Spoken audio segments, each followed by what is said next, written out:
Warning. Our YouTube channel and its videos may contain scenes, language, and content that may not be appropriate for all audiences. These videos include surveillance footage, undercover pursuit of suspects, actual police and rescue operations, and fearless confrontations. If you do not approve of the content, please do not watch our videos. If you wish to continue, we strongly advise that you proceed with caution. Viewers' discretion is advised.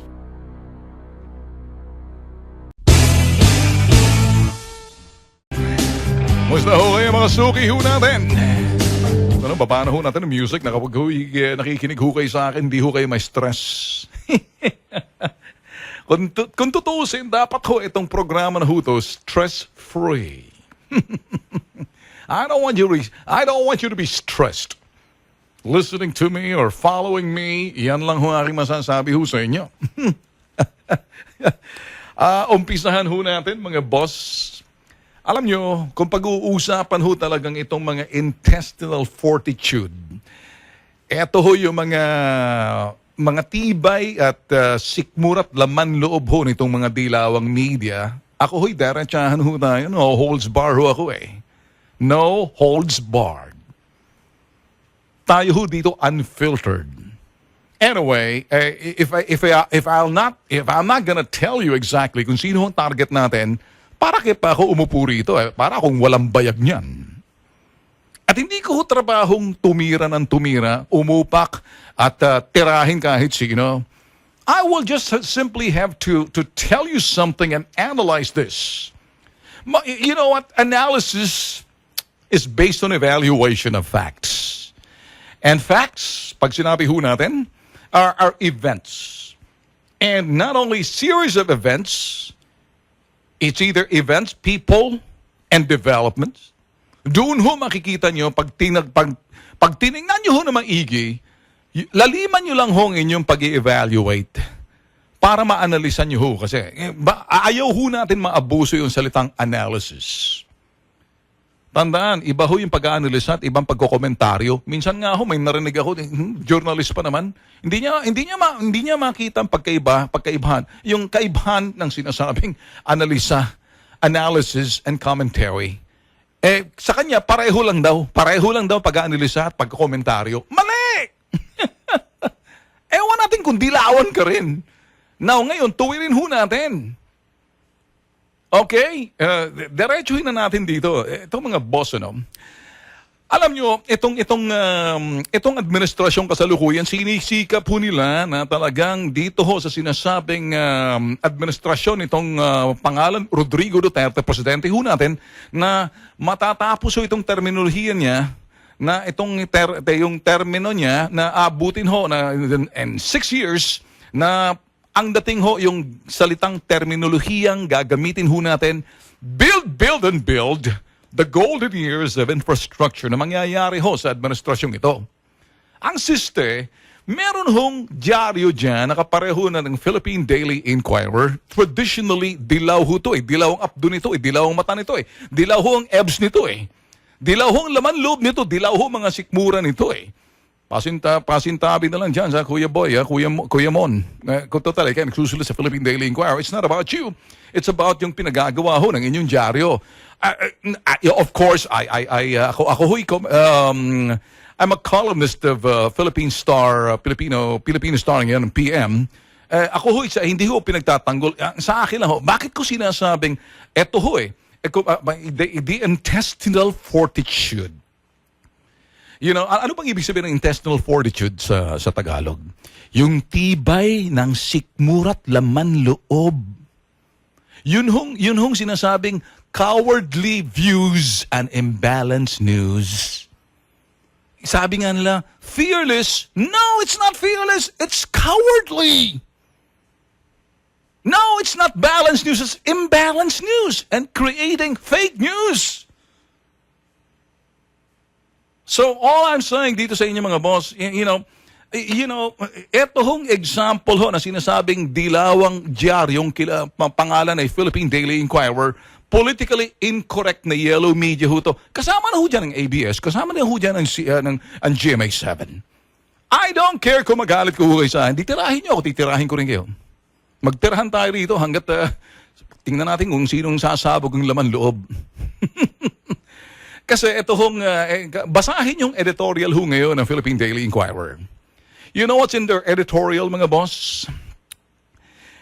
Ang laman ho ng kalang editorial, tama ho sila sinasabi ho nila. Tayo na pag-iiwanan na bilang bansa ho, isa sa mga bansa ng Association of Southeast Asian Nation. ASEAN. Gawa nga ho na yung ating infrastruktura, sasakyan, airport, seaport, daanan, at yung mga bagay ho na pagsisilbihan ho yung taong bayan para doon sa mga sinasabing dayuhang mga namumuhunan ay talagang maakit na pumunta ho sa ating bansa. Depende ho sa ito'y sinasabi nating infrastruktura, the infrastructure. Kaya matagal na ho tayo na pag-iwanan. Ilang administrasyon na ho nakalipas. Simula ho ng administrasyon ni Ramos, sinundan ho ni ERAP, sinundan ho nitong si GMA, at sinundan itong alam pakinabang na panot, si Presidente Pinoy. And ngayon, si President Duterte, ang bilis ho ng Philippine Daily Inquirer na magsabi, yung 17 infrastructure projects sa ilalim ng sinasabing administrasyon ni Duterte, 11 dyan, kay Pinoy yan eh. Ang tibay naman ng sikmura ninyo, kakapal naman ang mukha ninyo yan sa Philippine Daily Inquirer. Sino bang susulat sa inyong editorial? Lika nga sandali, madagukan kita, sapatusin kita rito eh. Turuan nga kita ng Journalism 101 editorial writing. Kung di ka marunong, putok sa buho ka. Ngayon, kaya ako sinasabing nagagalit ho ako kasi mali-mali ho eh. Kasi sabi nila, 11 daw na mga infrastructure project, panahon pa ni Pinoy, nagkakahalaga ng 323 billion pesos. Dinagdag lang ni Duterte sa kanyang proyekto at kasama doon sa sinasabing 5.44 billion peso project na kay Gloria. Sa makatuwid sa 17 projects, 17 billion na mga 17 projects na to, mga infrastructure projects, 17 infra projects ni Duterte, 11 dyan kay Pinoy. Anong ibig sabihin yan? Ibig nyo sabihin, pinararangalan nyo yung panot, pinararangalan nyo yung, ganun din yung tibay ng sikmura at laman loob na dilaw, na dilaw, kayo dyan sa Inquirer.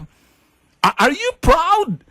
I mean, does it make you feel good to say that 11 of those projects worth 323 billion pesos kay Pinoy? Lumalabas, tanga pala kayo eh. Bobo pala kayo eh. Honghang pala kayo eh. Kumag pala kayo eh, kasama pala kayo sa mga dilaw na sinasabing administrasyon itong si Aquino na si Pinoy. Anong ibig sabihin? Ito yung presidente na si Pinoy na nakaraan na alang ginawa kundi matakaw ang administrasyon ho ng dilaw. O nakikinig ka ba, Inquirer? But can't you just simply saying the greed? You should have said taper the greed of those cabinet members once upon a time ng kay Pinoy because they're so fast in asking for budget, and yet, sabihin na ho natin, indigestion ho meron sa kanila. Naiimpatyo ho sila sa laki ho ng proyekto, ala ho silang nagagawa, bagkos matindi ho yung bureaucratic red tape, yung panahon ho ni Pinoy. Ngayon, gusto ho nila ipataw yun hong kapalpakan nitong si Benigno S. Aquino, aka NOTPA, President Noy, na pinagmamalaki nitong Inquirer na 11 doon, kundi ba naman kayong honghang tanga? Are you happy?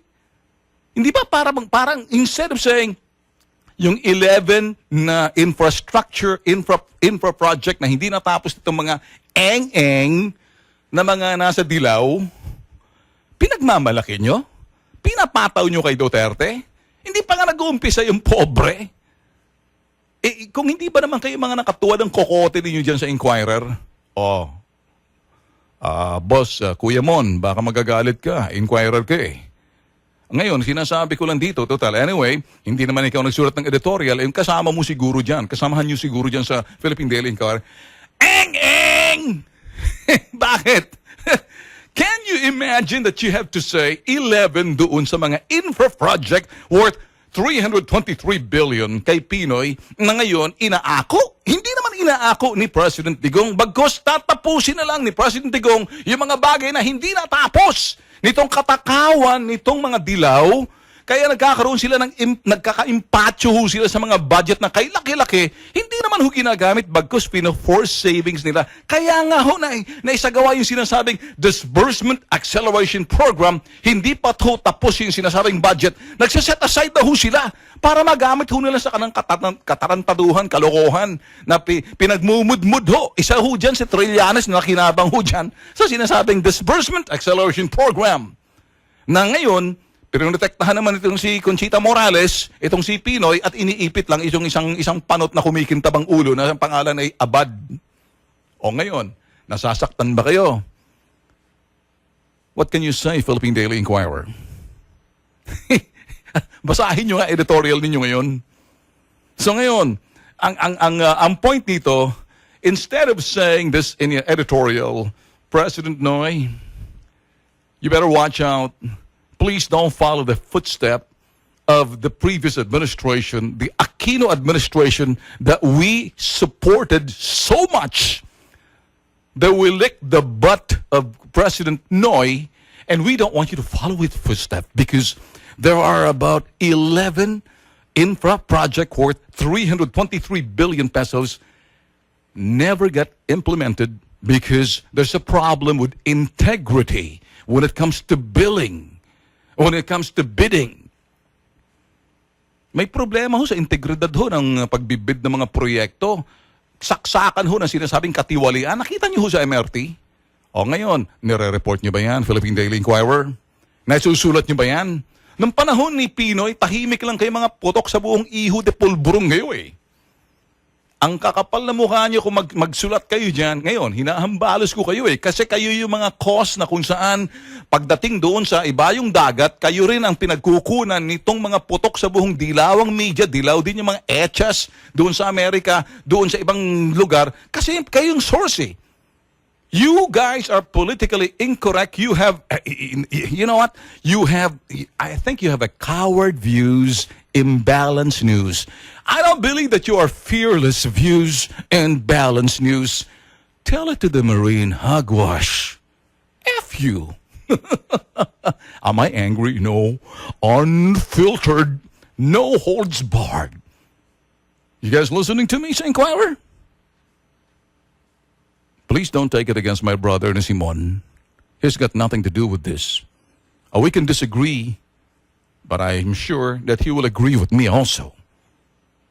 Para sa akin ho kasi, ang sinasabi ko lang dito, ang dapat yung sabihin, President Duterte, ngayon, sa termino mo ito, kami susuporta sa inyo, tutulong kami, dahil kami, dapat ipapakita namin, kasama kami dun sa sinasabing kung anuman progreso, kung anuman ang pag-uunlad ng bansa, kami tutulong para ito'y maisiwalat lahat ng mga bagay na malaman ng publiko. Hindi yung tinatago ninyong kalokohang katarantaduhan ng mga dilaw. Katarantaduhan ng mga nakaupo ng panahon ni Pinoy na araming mga hindi natapos ngayon, pinapataw nyo sa Pangulong Duterte at sinasabi nyo, hoy, hoy, hoy, President Duterte, hindi 17 infra project yan, 11 dyan. Kay Pinoy pa. Kung di ba naman kayo GIGO kung tawagin, gago. Ang katarantaduhan, kagaguhan ng mga ginagawa nyo. Kasi una, you know what? Hindi karangalan para sabihin yan doon sa inyong patron na dilaw. Ibig sabihin, hindi lang nagawa yung mga bagay na dapat nila ginawa. Nagkamali ata kayo, baka naging ob-ob na kayo dyan sa Inquirer. Mag-isip naman ka ng konting talino. Nakikinig ba kayo sa ABS? Nakikinig ba sa GMA? Pareho lang naman kayo, mga dilaw kayo, mga mainstream. Wala naman, you have nothing good to say. Everything is wrong. How about that? kaya ito yung mga bagay na Inquirer, during the time when the 6 years of the Yellow administration, you never talked about this. You never mentioned anything about this. You're out there, projecting progress and development. You are so good in developmental journalism, Philippine Daily Inquirer, during the time ni Pinoy. You're so good in developmental journalism. Say it that way. Ang totoo, ayaw nyo masaktan yung dilaw ng araw eh. Paano naman kasi mga patron nyo yan eh. Ngayon, kasalukuyang administrasyon. Hindi pa nag-uumpisa, tumitira na kayo. Ngedyo daw, pangako. Kung anong kasalanan nung dating patron ninyong dilaw na si President Noy, si Noy, kayong mga dilaw, kapareho ng Philippine Daily Inquirer, ABS-GMA, nakikinig ba kayo? You guys listening? Kung anong kasalanan nila noon, huwag niyong ipapataw dito sa kay Duterte kasi hindi pa nag-uumpisa. Seryosong gagawin nila to. May advice pa ko. Kinakailangan, pag ginawa ninyo yung infrastructure na yan, paghandaan nyo. Kailangan sinlinaw ng sikat ng araw. Kinakailangan may timetable yan. Bakit hindi nyo sinabi ng panahon ng dilaw yan? Ba't hindi kayo nagsalita ng 11 infrastructure project worth 323 billion pesos na parang alang nangyari ngayon, ipinatong ninyo sa balikat nitong kasalukuyang administrasyon. Kundi ba ka ng mga iho de puto, kayong mga kolokoy, kengkoy, mga bobo. Ngayon, kala ko ba matatalino kayo? Nangiinsulto ba ako? No holds bar. Unfiltered.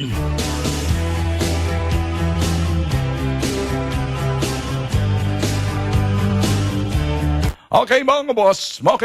I'm not angry. I'm just trying to be very, assertive here. Sabi ko sa Twitter si JV, asan? Asan na ba ang putok sa buhong standards of journalism nila? Asking that. Tell it to the Inquirer. Politically incorrect sila. Buah! Sabi ko ng ganon. Tama naman sila, Idol Bitag. Fearless magsiwalat ng kasinungalingan. Pepsi, okay.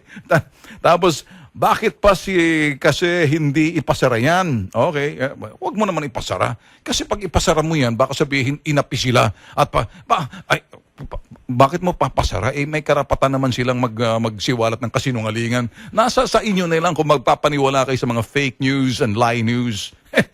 Morning, Idol Ben. Sabi ko gano'n, big face palm for Inquirer and a loss of integrity for them. Okay, the news nila, puro sila paninira, wala namang patunay. Tamaan, sana sila ng kulog at kidlat Mark Pascua. Okay. Mga boss, I'm only saying things na aking basahin nyo na lang ho in Philippine Daily Inquirer today. Editorial. Something's wrong here. Para sa akin ho kasi, nung mga panahon ho ng dilaw, I remember yung naggumamit ho na isang senador na bata, si Jesus Cordero. I'll give him credit for this, for using the word budget indigestion ng panahon ni Pinoy. Panahon ho to ni sinasabing Abad, Florencio Abad. Panahon ho nila na kung saan ang bilis ho nila humingi ho ng budget. Sa kanila ho pumutok yung sinasabing Disbursement Acceleration Program na ginamit ho sa panunuhol para panunuhol sa ibang mga senador na para ma-impeach si Corona that time, yung the late Corona. Ginamit ho nila ang Senado that time na maging instrumento. Hindi lang instrumento. Yung sinasabi natin dito na itong kapareho na sana may nagsasabi ho kasi na Commission on Elections na ito rin daw ho yung istruktura at instrumento na kumbaga hanggat nandyan yan kaya nagkaganyan-ganyan yung sinasabing resulta ng vice presidential election kaya lumabas ho yung si Aroscaldo, si Lugaw, Champurrado, si Aroscaldo, Champurrado, Lugaw, pareho na lang yun. Yun ho ang sinasabi ho nila. Ngayon, dapat ho siguro matingnan na maayos ang mga instrumentality na yan kapareho ng sinasabi ho natin Commission Elections. I find there's something wrong here. Kaya kung sa budget and Department of Budget and Management, kay Ben Diop, no? Alam ho ito ni Secretary Ben Diop, no, kung ano ho nangyayari ngayon na dapat ho talaga rito na bantayan, lalo-lalo na yung sinasabing mga pondong yan at pag-release ng pondo na yan. The yellow don't want this administration to succeed in the golden years of infrastructure. Do you know why? Because they feel that the sitting president is a wrong president until they think that this wrong president they call Rodrigo Duterte, they will not stop. They will keep telling you fake news imbalanced news, fearless lies, and fearless and sometimes coward views. You know why? They're so coward. Duwag, sabihin ng katotohanan. Napalpak yung liberal, napalpak yung dilaw. Pag sinabi nilang palpak, naging palpak sila dahil sila yung watchdog that time eh. Sila ang nangungunang dyaryo noon eh. Expose ng expose. Karamihan puro fake news pa. So ngayon, para sa akin, eto hong mga sinasabi ho natin dito mga boss, abay, maganda ho siguro dito. Ayun taong bayan, mag-isip-isip na ho kayo, bantayan nyo ho, ano? You know, let's be excited. Sa mga darating ho na sinasabing kaganapan ho, ito ho yung mga infrastrukturang kinakailangan maitayo ho natin. Yan ho yung mga sinasabi ho natin, mass transit, nandyan yung airport, seaport, nandyan yung mga kalsada, nandyan ho mga fasilidades na dapat makita ho para yung mga dayuhan ho, mga namumuhunan, sabihin, okay, dito na tayo. Pero habang nakita ho nila na kulang ho tayo ng infrastruktura dahil wala hong nagawa yung panahon ho ni Panot, wala hong nagawa ang panahon ho ni GMA, naging saksakan din ho ng sinasabing kontrobersiya at korupsyon, lalo din ho sa panahon ni Not pa. Ngayon, sa panahon ni Rodrigo Duterte, tayo hong mga mamamayan, nasa sa atin ang kapangyarihan magbantay, magmatsyag, na siguraduhin ho natin yung mga kasalanan ho at mga kapalpakan ng mga dilaw na ayaw sabihin ng Inquirer, na ayaw sabihin itong ABS-CBN, ayaw sabihin ng GMA, na puro ang mga sinasabi nila, pag wala na silang excitement, gusto nilang gawin, paglaruan ang kasalukuyang administrasyon na kuminsan yung ibabalita na lang, abay magkukomentaryong ewan. So sa atin ho ngayon, bakit ho natin sinasabi po rito, maganda hong matuto ho tayo kay kayo taxi driver. Kung kayo ho'y nasa iba yung dagat, gutom ho sa mga balita na gusto nyo marinig, wala ho kayo maririnig na kaparehong sinasabi ho dito ng mga Tulfo Brothers sa pangunguna ho ni Ben Tulfo sa analysis ho dito sa Bitag Live. Hindi nyo ho mapapakinggan to sa sinasabing ABS? Come on, give me a break. GMA? Come on, give me a break. Inquirer? Holy hindi ko marinig yung mga ganyan. Maririnig niyo sa kanila ang paninira, bira-bira, halabira, halabira, halabira. Birahin ko yung mga mukha ninyo mamaya dyan eh. Utak iyo din ang mga animal na nasa yan, namumura tuloy kayo, sabi rito Sir Ben.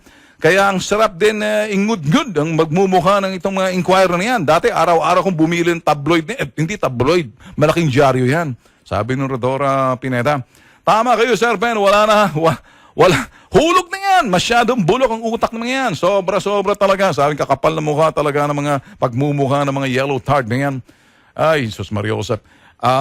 Mga boss, alahong masama kung kayo huy magalit at kasuklaman ho yung mga bagay na kuminsan parang sa halip tayo ho kasi ganara, no? Kahit sino pong umupo, kahit sinong umupong presidente, matapos man ang termino ni President Duterte, kahit sino hong umupong presidente, kinakailangan ho natin suportahan kung ang kanilang programa at plataforma na ito ho'y nauukol ho sa pag-unlad ho or ito ho'y para sa mga mamamayan. Bantayan nyo. Tingnan nyo, imulat yung inyong mga mata, hindi nyo imulat yung inyong mga bibig pagkatapos kasinungalingan, tapos tinitimpla nyo yung mga balita, kaya tuloy nagkaleche-leche sa labas ng bansa.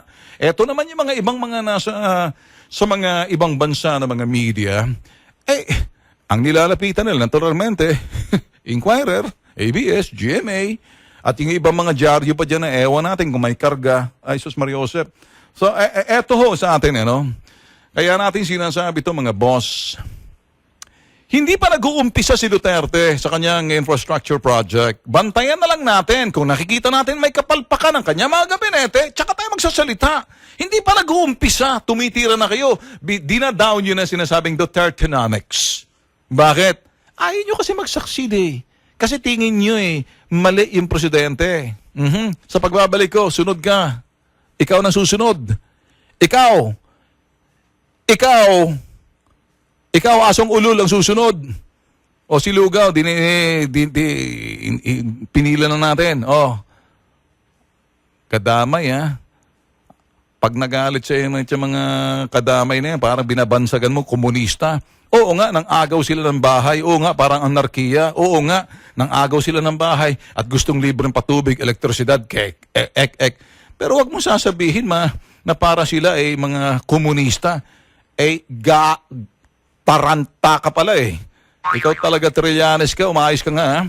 Wala ngayon si Tul Erwin, so nakikita mo si Ben Tulfo. Pag hinubad ko tong salamin ka to, tumingin ka diretso sa mata ko. Ba matunaw yung mata mo. Magbabalik ako, stand by. Okay, nagbabalik na ho ang Bitag Live. Kumusta ho kayo? Lunes ho ngayon, ha? Kompleto na bang araw ninyo? Ang Bitag Live nga pala, mga boss, sasabihin ko ho sa inyo, hindi lang ho yung programa sa telebisyon at sa radyo, simulcast radio TV program, kapareho rito sa TV5, sa Action TV at saka sa Radyo 5. Ang Bitag Live, mga boss, we are now opening it as a forum din for chat doon ho sa mga suki ho natin sa ibayang dagat, mga Filipinos, hindi lang mga OFWs, all Filipinos in every part of the world na mapagsilbihan ho natin, nakakausap ho natin. Marami ho kasing mga Pinoy talagang, lalo-lalo na yung mga nasa Middle East, sila ho'y nalulungkot, sabi ko sa balita. Kuminsan ho talaga ako nagpapasalamat na marinig ho sa kanila talagang sila ho'y talagang kahit na ho na panood na nila yung mga palabas ho namin. Marami ho kami, thousands of videos na ho na upload na ho namin sa YouTube channel ho namin. Bitag Live, ganun din ho sa aming website, bitagmedia.com. Na sila ho talagang sumusubaybay ho sa atin. Pero malaking bagay din na ho sa kanila na yun hong Bitag Live is also live chat ho yan. And then we're doing something na we'll be doing a Bitag Live online na pwede ho natin mabasa ang inyong mga comments real time and even answer you there, impromptu sa mga kasagutan ho, mga katanungan ho ninyo. Kahit na ho kuminsan mga personal, nalulungkot, kahit na kunting bagay na napapasaya ho natin sila, na meron na ho kayong pagsumbungan ho, wala ho kami dyan, hindi kami napapanood, may nakikinig ho sa inyo sa ibayang dagat. Whether kayo ho'y nasa Middle East, Australia, New Zealand, Germany, Italy, Great Britain, kung saan man lugar na kung saan may mga Filipinos, we're here, ang Bitag Live ho. And I have so many staff to assist. In fact, I'm coming up with another program, Bitag Live Online, which basically naka-online lang ho kami and we'll be answering questions. And that's basically, yun ho ang aking, the only thing na magagawa ko ho para sa mga suki ho natin. Whether you're here or abroad, yan ang aming ginagawang trabaho. May mga katanungan ho kuminsan. Sabi ho nila, Boss Ben, makukulong na ba yan si Asong Ulul? Alam niyo ho kung sino si Asong Ulul? Ang sinasabi ho nila, in fairness naman ho kay Senator Sonny Trillanes, ikaw yung pakay nila, Sonny. Sabi ko, malapit-lapit na. Kung hindi ka titigil. so maraming katanungan. Yung iba naman, yung mga concern ho ng mga OFW ho natin na sila nagpapakandahira po sa ibayong dagat. Nagtatrabaho ho sila. Malungkot ho riyan pagkatapos nagtsatsaga at naiiwan ang kanilang mga mister o misis dito pagkatapos nagloloko, isinusumbong ho sa amin. Kung kayo ho'y may mga asawang mga OFW, misis man yan o mister, maging tapat kayo, wag niyong lolokohin. Wag yung papadala sa inyo ng pera pagkatapos sinisimot nyo tapos itutustos nyo sa inyo mga kabet. Mga potok sa buhong pendeho rin kayo eh. Pero yun doon sa mga nagpapakandahirap na maawa naman, makonsensya naman kayo. Kaya kung kayo si mister, pagkatapos ang misis ninyo sa ibayang dagat, ewan ko kung anong merong, kung nagpapalaki ka lang ng bayag mo na ayaw mga magtrabaho, tapos si misis pinagtatrabaho mo, lalaki ka, dapat ikaw magtrabaho. Ang problema, pag si lalaki naman nagtrabaho roon, malulungkot, iba nang sinakasama. Kaya kung minsan ho, ito ho yung mga hamon na mga pamilya ho ng OFW, yung mga anak nila na iiwan pagkatapos nagiging dysfunctional family. Lahat ho yan eh. I'm looking at the situation. Ano ho magagawa ng programang Bitag Live na sometimes instantaneously nakakausap po tayo kahit na chat. Kung minsan ako babasahin ko live ho yan and I will have another show online ng Bitag Live to serve. Ito ho yung mga kababayan ho natin. Nagulat nga ako mga boss nasa Estados Unidos, mga Filipinos doon, very much interested sa mga nangyayari sa Pilipinas, hindi ho sila naniniwala doon sa mga balitang nasasagap po nila dyan sa ABS, GMA, mga TFC na yan. Wala yan. Kalokohan lang yan eh. So, kasi balu-baluktot ang balita. Pag tinignan mo online naman, ganun din. Slanted yung balita. Kaya ako minsan na-appreciate ho nila si Tul Erwin. Si Tul Erwin naman, kumalat naman yung kanyang mga nasa social media, mga putok sa buho naman tong pinagnanakaw yung mga social, itong kanyang mga... Kaya kay si Tul Erwin, kung nakikinig sa atin sa Japan, Tul, medyo tapyasin mo na yung mga putok sa buhong pendeho na ninanakaw yung live streaming mo tapos ina-upload sa kanilang mga site. Pinagkakaperahin ka ng mga pendehong putok sa buhong yan eh. Ganun ho talaga sa Pilipinas, nagnanakaw ho sa kapwa eh. Ay kung ako lang si Tulero, ambalusin ko isa-isa yung mga putok sa buho na hindi nyo magawa sa akin sa bitag yan eh. Hahantingin ko kayo mga iho de puto kayo eh. Ngayon, ako naman, dito ho, sisiguraduhin ho natin yung pag-analisa. Kaya ako ho, hindi ako masyado into news. I would look at the issue and then I will evaluate the issue, analyze the issue by development, and I have to research para ho mapakita ho roon sa mga kababayan ho natin. Sabik ho sa balita. Kaya kung sasabihin, may mga TFC naman, TFC na yan eh. Baka alam ko, KFC. Kentucky Fried Chicken. Oh, may bayad na kayo, mag-commercial na kayo sa akin. So, yung iba dyan. Kasi mali-mali ho mga balita ninyo eh. Kaya tayo ho rito mga boss, that's the only thing na pwede kong sabihin ho sa inyo. It's coming! In fact, inimpisahan na ho natin ng Saturday. Ako yung nagpapasalamat ho. Grabe ho mga nag-respond about 16,000. Sa sobrang dami, 3,000. And it's growing. So ibubukas na ho natin yung line ho natin. And I will do a live chat. In fact, live stream na rin para sagutin ho yung mga katanungan ninyo, lalo-lalo na kayo mga OFW na lulungkot ho. At kung minsan wala ho makausap, medyo nababati nyo lang sa kanilang social media page, sila ho'y masaya na. Pero hindi ho ganun para pasayahin sila. Bagkus, gabayan ho sila kung ano, para makita ho natin talagang totoong problema. Dito lang ho yan sa Bitag Live. Sabi ho rito mga boss, basahin ho natin ito. Kapal ng mukha nila! Pwe! Nakakahiya! Saan ang credibility ng mga journalist na yan? Dexy, Debbie. Kung pag-uusapan yung credibility, ewan ko kung naintindihan ng mga dilawan yan. Idol Ben, hambalusin mo sila na matauhan. Okay. Sa Twitter, happy Monday morning, Idol. Ayan, inaabangan naming upakan ng mga dilaw ni media, lalo na yung lugaw. Kaninang umaga, galing talaga na mag-aros kaldo ng ng aking si Belen, yung aking cook sa bahay. Oh, okay. Di ko alam kung saan humuhugot ng kakapalan ng mukha ng mga yan. Kahit anong gawin nila, di naniniwala majority ng Pilipino sa kanila. Si Along Ehente. Sabi ho rito, Philippine Daily Squatter. Easy. Dapat makulong yan for tax evasion. Si Marlin, Idol, kahit gusto nilang pasikating sirain ng mahal na presidente, 100% tiwala na sa Pangulo, ganun din sa inyo po, Idol. I agree, sabi ho rito. What you said, Ben Tulfo, obey and respect the authority. Like our new administration, our president, we should unite and support him. That's the right thing to do for us to have peaceful and prosperous nation. Florenda. Okay, thanks, Florenda. 1047. Pag-usapan ho natin dito ibang mga bagay, no? Etong si Lugaw Queen, etong si Lugaw, si Aroscaldo, si Champurado, putok sa buho, na kung ano man yung mga lugaw na dyan. Masarap din naman ang lugaw. Sabi ho ni Leno Robredo, mga boss, gayahin daw ho yung Portugal. Kanina nga binalita rito, hindi na ho balita yan. Wag daw, wag nang i-criminalize ang paggamit ng droga, i-decriminalize. Sabi ho ni Lugaw, VP Lugaw, na masabi lang na, Sus Mariosep, alam mo ikaw, VP Leno Robredo, with due respect, sometimes you open your mouth and you don't really know exactly what you're talking. Or maybe your PR, or maybe your advisor or consultant is the ones really feeding you all these bull crap na mga ideas. Let me tell you this.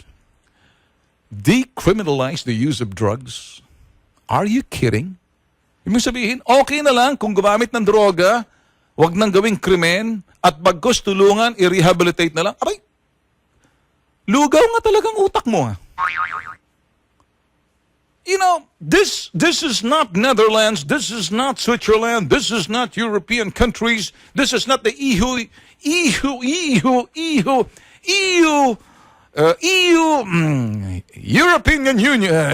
Union, EU de puto.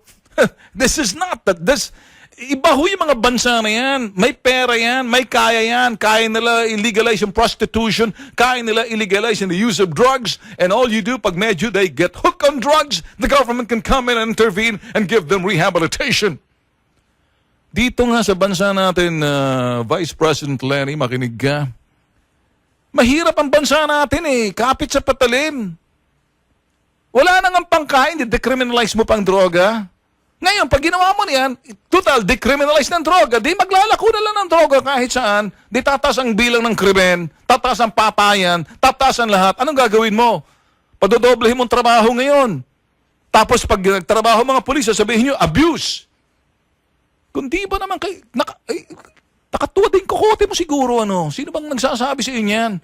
Gusto mong gayahin sa ibang bansa? This is Philippines. Love it or live it. Leave it.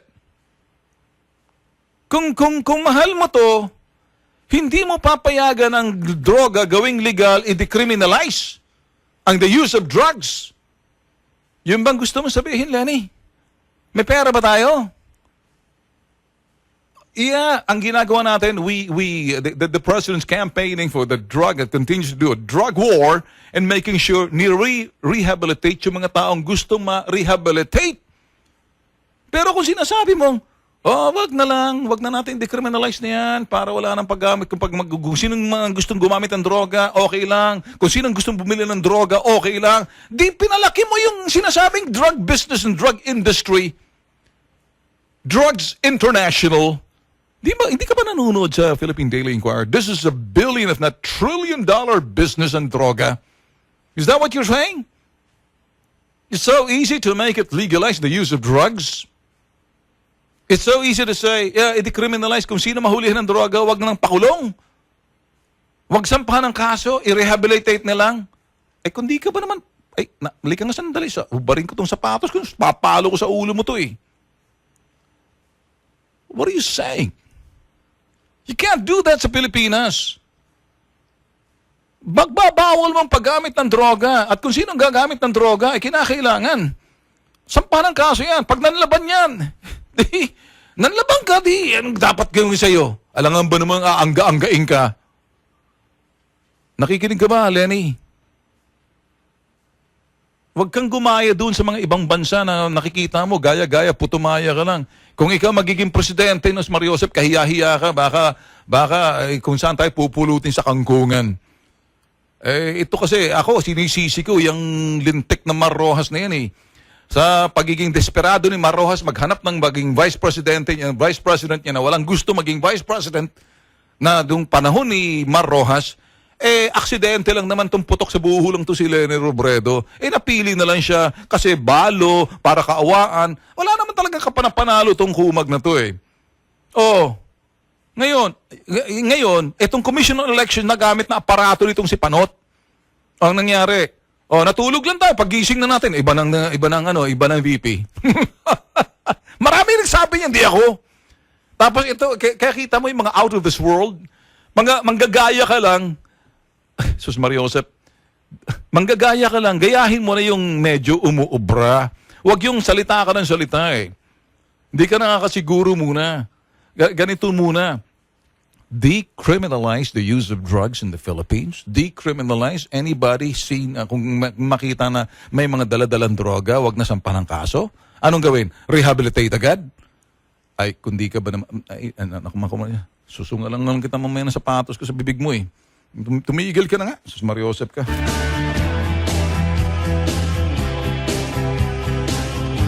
Eto naman si Trillanes. Bukas mo nga ano, yung si ano, pabatiin mo nga si ano, yung asan si ano diyan, si Sunny. Wala bang ano? Okay, pabatiin. Okay. Translate ko na. Translate. Pasalitain mo rin ako sana. Pambihira ka naman. Sabi ni Sunny Trillanes, good morning. Okay, tuloy mo, Sunny. Sabi niya, ito raw yung mga kadamay na nang agaw ng bahay sa Pandibulacan. Delikado raw to. Nakikinig ba kayo dyan sa kadamay? Sabi ni Trillanes. Banta raw to. Itong mga nasa kadamay. Banta. Bakit? Tuloy mo, si Trillanes. Sunny. Sabi niya, ito raw si Rodrigo Duterte. Mali daw to ng pabahay ng mga sundalo binigay doon. Lalalagay tuloy tayo, banta raw to sa seguridad natin, itong mga kadamay. Pambihira ka naman to, ng agaw lang naman sila ng bahay. Kaya gusto lang ng bahay, gusto lang ng ilaw, gusto lang ng tubig, gusto nila lahat ng kuryente.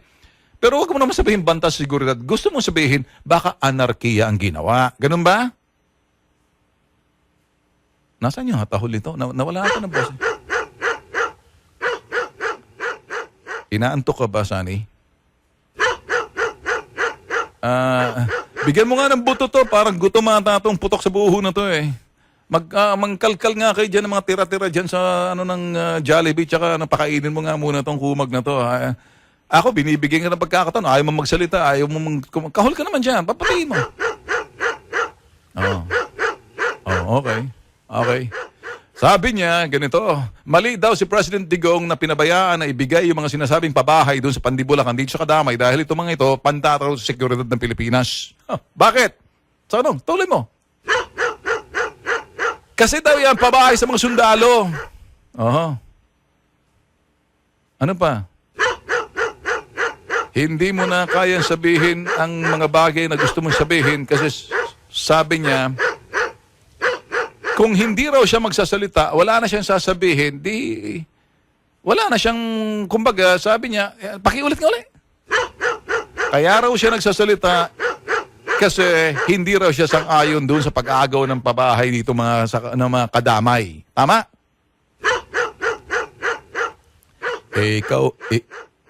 Ikaw nga nagkudita ka, pumasok ka sa Philippine Plaza.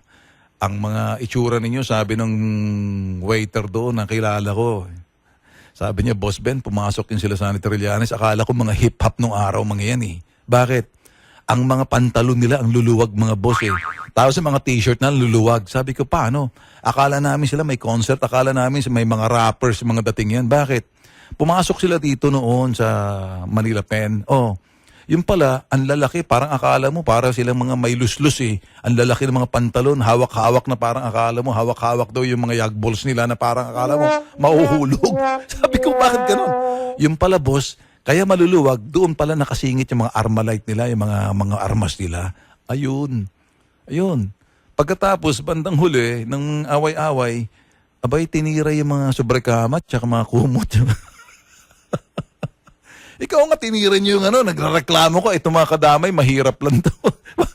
Sabi nga ni President Digong, sige, mabait lang talaga si President Digong, kaya hinayaan yung mga kadamay. Although mali doon yung mga kadamay, hindi po pwedeng anarkiya yan eh. Ito naman si Trillanes na overdue. Pero siguro kung kinontra ni President Digong yung ginawa ng mga kadamay, nakapagtatanggol itong putok sa buhong si Sunny na to eh, si Sunny Trillanes eh. Sunny, sige nga, sabihin, totoo ba? PI ka, Ben Tulfo ka. Lagi mo na lang ako pinaglalaruan. Ano pa? Sige. PI kayong dalawang mag-utol na si Ben Tulfo at si Erwin Tulfo. Kayong dalawa. Lagi na nakakalalaki na kayong dalawa, ha? Kayong Tulfo brothers. Ano pa? Sige, pasalin. PI kayong dalawa. Akong paborito ninyo, ha? Lalo na yung Erwin na yan, ha? Bakit pa si Erwin pag-iinitan mong putok sa buhok ang Sunny ka? At shut up! Natatandaan mo ba yung happy hour noon na ikay tatakbong pagka vice president noon? Hindi ka makatingin sa akin putok sa buhok ka? Ini-interview kita, mata mo nakatingin sa mesa? Habang ako nakatingin diretso sa'yo? Ang tapang-tapang mo ngayon.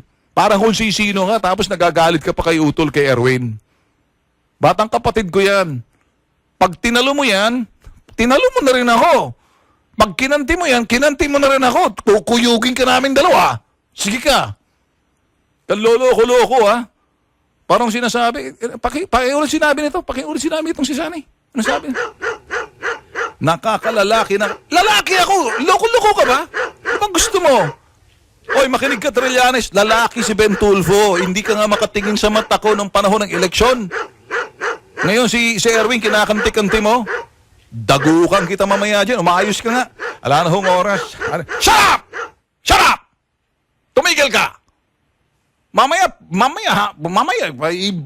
pag ako na buisit sabihin ko sa warehouse tayo. Lock natin. Lagyan natin ng mga camera. Pantayin natin mga ambulansya sa labas. Pagkatapos, pag medyo nakalock sa labas, may kakatok na, buksan nyo na! O yun, dalhin nyo sa ospital yan. Call 911. Wala nang oras. Adios.